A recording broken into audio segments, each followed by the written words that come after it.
Update کریں گے آپ کو۔ وزیراعظم شہباز شریف کہتے ہیں 7 دن کے اندر لینڈ سکیپنگ کا کام مکمل کر کے رپورٹ پیش کی جائے۔ وزیراعظم شہباز شریف نے کہا ہم نے مہنگی گیس خریدنے سے گریز کیا، لوڈ شیڈنگ پر قابو پانا ہماری ذمہ داری ہے۔ عالمی منڈی میں تیل کی قیمتیں بلند ترین سطح پر ہیں، پوری دنیا میں ترقی یافتہ ممالک نے گیس خرید رکھی ہے۔ سابق حکومت نے بجلی کے پلانٹس کی مرمت کا کام نہیں کیا، سابق حکومت نے گیس خریدنے کا موقع جان بوجھ کر گنوایا۔ شہباز شریف نے کہا کوئلے کی قیمت کو آگ لگی ہوئی ہے۔ وزیراعظم شہباز شریف کی جانب سے کہا گیا ہے 7 دن کے اندر لینڈ سکیپنگ کا کام مکمل کر کے رپورٹ پیش کی جائے۔ جو ترقی یافتہ ممالک ہیں وہ خرید رہے ہیں،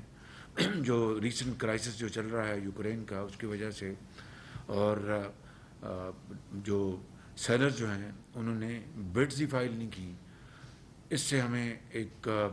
بہت بڑا سیٹ بیک ہوا۔ اسی طریقے سے اگر کوئی گیس کا ٹینڈر آئے تو $40 پر یونٹ، اور وہ یقیناً ہم نے ایک کانشیس فیصلہ کیا کہ $40 پر یونٹ گیس جو ہے وہ اتنی مہنگی ہوگی کہ ایک تو ہمارا فارن چینج اس سے اپنا بہت خرچ ہوگا، اور دوسرا بہت مہنگی بجلی بنے گی۔ تو ہم نے وہ $40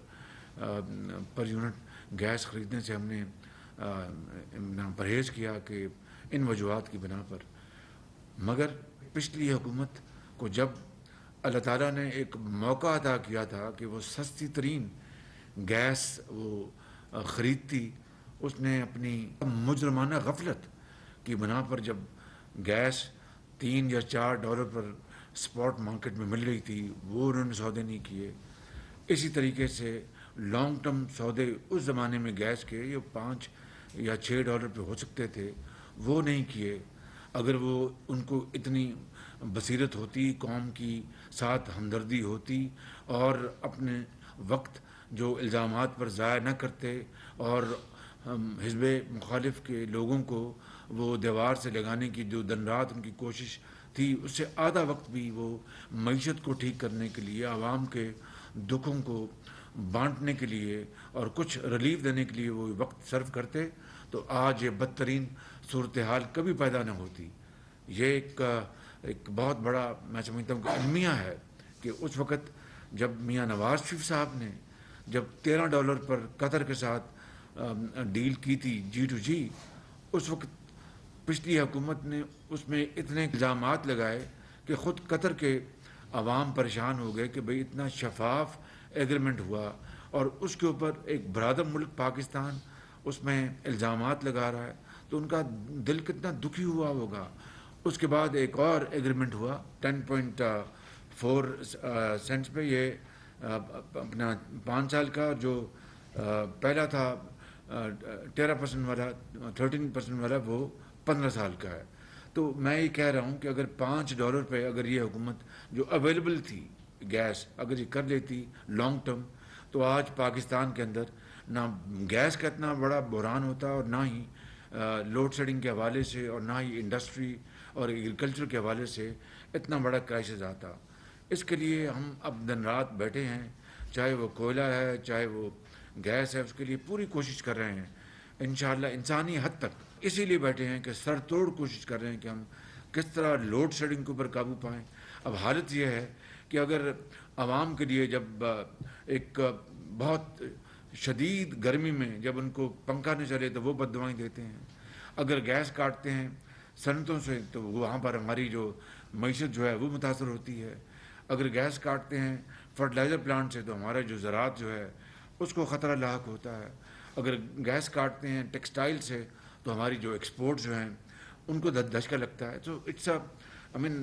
اے ویری ویری ڈیفیکلٹ چیلنج کہ، اور اس کے لیے ہم اب سر جوڑ کر بیٹھے ہیں کہ کیا بیسٹ آپشنز اویلیبل ہیں جس سے کہ ہم اپنی جو بجلی کی لوڈ شیڈنگ جو ہے اس میں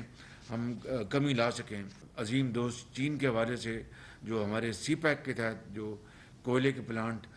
لگے ہیں، بجلی جو پیدا کرتے ہیں، اب کوئلہ جو ہے باہر ساؤتھ افریقہ میں اپنا قیمتوں کو آگ لگی ہے بالکل۔ اس لیے ہم اس وقت یقیناً ایک مشکل صورتحال میں ہیں، لیکن انشاءاللہ اللہ تعالیٰ نے چاہا تو ہم انشاءاللہ ان مشکل حالات سے نکلیں گے۔ دن رات کوشش جاری ہے۔ چائنا کے حوالے سے ریوالونگ اکاؤنٹ جو ہے وہ جو کہ نہیں کھولا گیا تھا، کمٹمنٹ کے باوجود پچھلی حکومت نہیں کھولا ریوالونگ اکاؤنٹ، اور اس سے چین کی حکومت کو بڑا سخت اعتراض پیدا ہوا تھا، اس کو بھی انشاءاللہ ہم ہینڈل کر رہے ہیں۔ اسی طریقے سے جو ایک حویلی بہادر شاہ میں 1250 میگا واٹ کا ایک نیا پلانٹ جو جرمن کمپنی سیمنز نے ہمارے زمانے میں وہ لگایا تھا، اس کی پہلی ٹربائن 2018 میں پہنچ گئی تھی اپنا سائٹ پر۔ وہ 2.5 سال پہلے یا 2 سال پہلے وہ چل جانا چاہیے تھا 1250 میگا واٹ کا وہ پلانٹ، لیکن وہ ہنوز بند پڑا ہے، کیونکہ پچھلی حکومت کو نہ توفیق ہوئی، نہ انہوں نے خیال کیا۔ کئی پتہ نہیں 30-40 ارب روپے قوم کے ضائع ہو چکے ہیں اوور رنس کی شکل میں اور دوسرے مدات میں، اور وہ پلانٹ جو ہے نہیں چل سکا۔ اسی طریقے سے جو ہمارے پن بجلی کے منصوبے تھے سی پیک میں، ان میں تاخیر ہوئی، اور جان بوجھ کے میں یہ کہوں گا تاخیر کی گئی، کوئی دلچسپی کوئی نہیں تھی۔ اپنا چلتے ہیں پلانٹ چلیں، نہیں چلتے نہ چلیں، ان کی بلا سے پاکستان کے عوام کی کیا صورتحال ہے اس سے ان کو کوئی غرض نہیں تھی۔ تو یہ ہیں وہ مشکلات جن کا ہم سامنا کر رہے ہیں، لیکن اللہ تعالیٰ نے چاہا تو انشاءاللہ ہم بڑی کوشش کے ساتھ لگے ہوئے ہیں کہ جو پلانٹس جن میں تاخیر ہوئی ہے اور بڑی ہی سیریس ڈیلے ہوئی ہے ان کو ہم جلد سے جلد چلائیں، چاہے وہ پن بجلی کے منصوبے ہیں، چاہے وہ تھرکول کی بنیاد پر اپنا منصوبے چلنے ہیں، چاہے وہ حویلی بہادر شاہ کا ہے۔ تو ان تمام اپنا مشکلات کا میں نے اس لیے ذکر کیا کہ یہ جینون چیلنجز ہمیں ملے جو ہی ہم نے حکومت سنبھالی، جس کو کہتے ہیں کہ سر مڈاتے ہی اولے پڑے۔ لیکن فکر نہ کریں، انشاءاللہ ہم ضرور، مشکلات ہیں لیکن ہم ضرور ان کو حل کریں گے اور اس بحران سے پاکستان کے عوام کو نکالیں گے، اور وہ وقت دور نہیں جب انشاءاللہ بجلی کی لوڈ شیڈنگ میں خاطر خواہ کمی آئے گی۔ انشاءاللہ میری پاکستان کے عوام سے دست بستہ گزارش ہے کہ وہ اللہ کے حضور دعا کریں کہ ہمیں وہ توفیق بخشے اور ہمت دے کہ ہم ان کی خدمت میں کوئی کسر نہ چھوڑیں اور پاکستان کو صحیح معنوں میں ہم قائد کا پاکستان بنائیں جو ترقی